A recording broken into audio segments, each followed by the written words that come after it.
firmar, por favor. Vamos. Rápido. Toma de arriba, imbécil. Anda,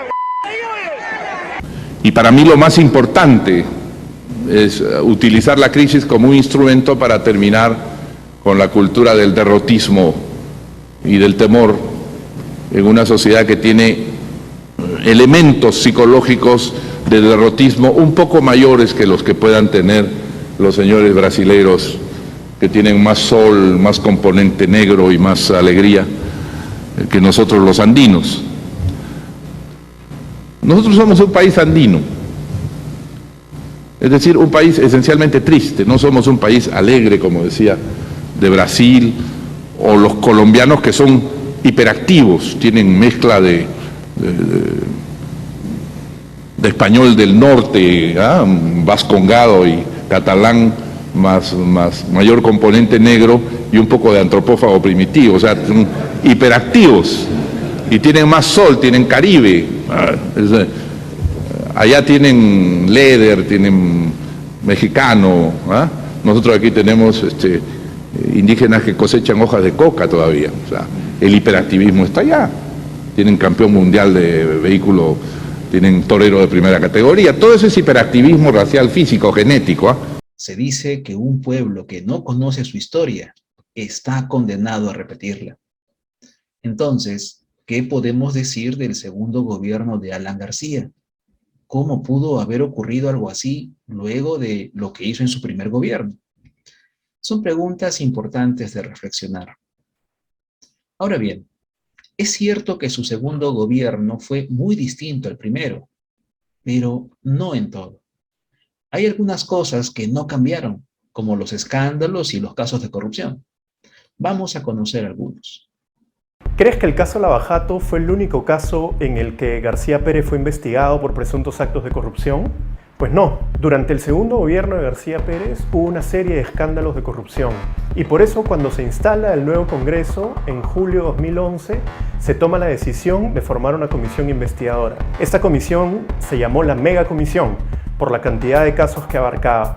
La comisión se instaló con un mandato que era investigar los colegios emblemáticos, la gestión de Sedapal, el programa Agua para Todos, la presunta interferencia en el caso Business Track, el aeródromo de Coyique, la emisión de decretos de urgencia, el llamado caso narcoindultos y el desbalance patrimonial, enriquecimiento ilícito de García y sus principales funcionarios. En esta investigación, que duró 25 meses, encontramos una serie de irregularidades y formulamos denuncias penales y acusaciones constitucionales. En el transcurso de la investigación, García Pérez, que había señalado que él no se defendía con amparos ni con llantos, presentó una acción de amparo que anuló sus declaraciones ante la Mega Comisión y de esa manera estas declaraciones no pudieron ser utilizadas en un proceso en su contra. Quizás el principal hallazgo de la Mega Comisión fue el caso narcoindultos. En ese caso encontramos que el expresidente de la República había dado alrededor de 5.500 conmutaciones de pena e indultos a personas que estaban sentenciadas por delitos graves y que no estaban en una situación de enfermedad terminal o que las condiciones carcelarias agravaban su salud.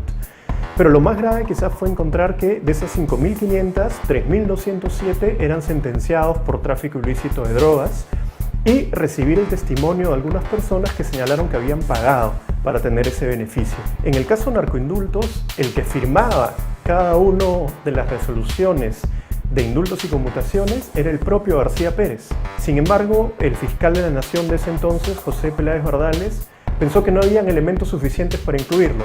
Lo pedimos nosotros, lo pidió la Procuraduría, lo pidió el propio fiscal del caso y Peláez Bardales dijo que no. Incluso el caso de los colegios emblemáticos fue archivado en la Fiscalía antes de que presentáramos nuestro informe ante el Pleno. Muchas veces me preguntan, ¿por qué la Mega Comisión no descubrió los sobornos de Odebrecht? Porque el caso Lava Jato no había estallado todavía, no teníamos colaboradores eficaces, no conocíamos la información del Banco de Andorra, de todas las empresas offshore que hoy día se conocen. Sin embargo, ¿qué encontramos? Que muchas personas del entorno de García se habían favorecido a partir de la relación con determinadas empresas que habían contratado con el Estado. Uno de los casos quizás más importantes era el de Luis Nava. Su entorno familiar tenía una empresa de transportes que se llamaba Transportes Don Reina y un estudio de abogados que se llamaba Navi Huesa. Lo que nosotros encontramos es que ambas habían tenido relaciones contractuales con Odebrecht por montos muy importantes. Hoy día, sin embargo, estas investigaciones siguen siendo útiles para las investigaciones fiscales y por fin podemos conocer cómo fue la gestión de García Pérez y muchas hipótesis de la mega comisión se empiezan a corroborar. Soy Sergio Tejada, ex congresista de la República. Esto ha sido la mega comisión explicada en 3 minutos. A pesar de todo, Alan García intentó por tercera vez llegar al poder. Sin embargo, en esa ocasión, los resultados le fueron totalmente esquivos. ¿Será que ahora los peruanos aprendimos algo de nuestra historia? Pues si fuera así, los gobiernos que le siguieron no hubiesen estado involucrados en más casos de corrupción. Parece que la corrupción es un problema difícil de vencer. Es por ello que debemos seguir reflexionando en lo que podemos hacer como sociedad y como personas para poder solucionar este grave problema.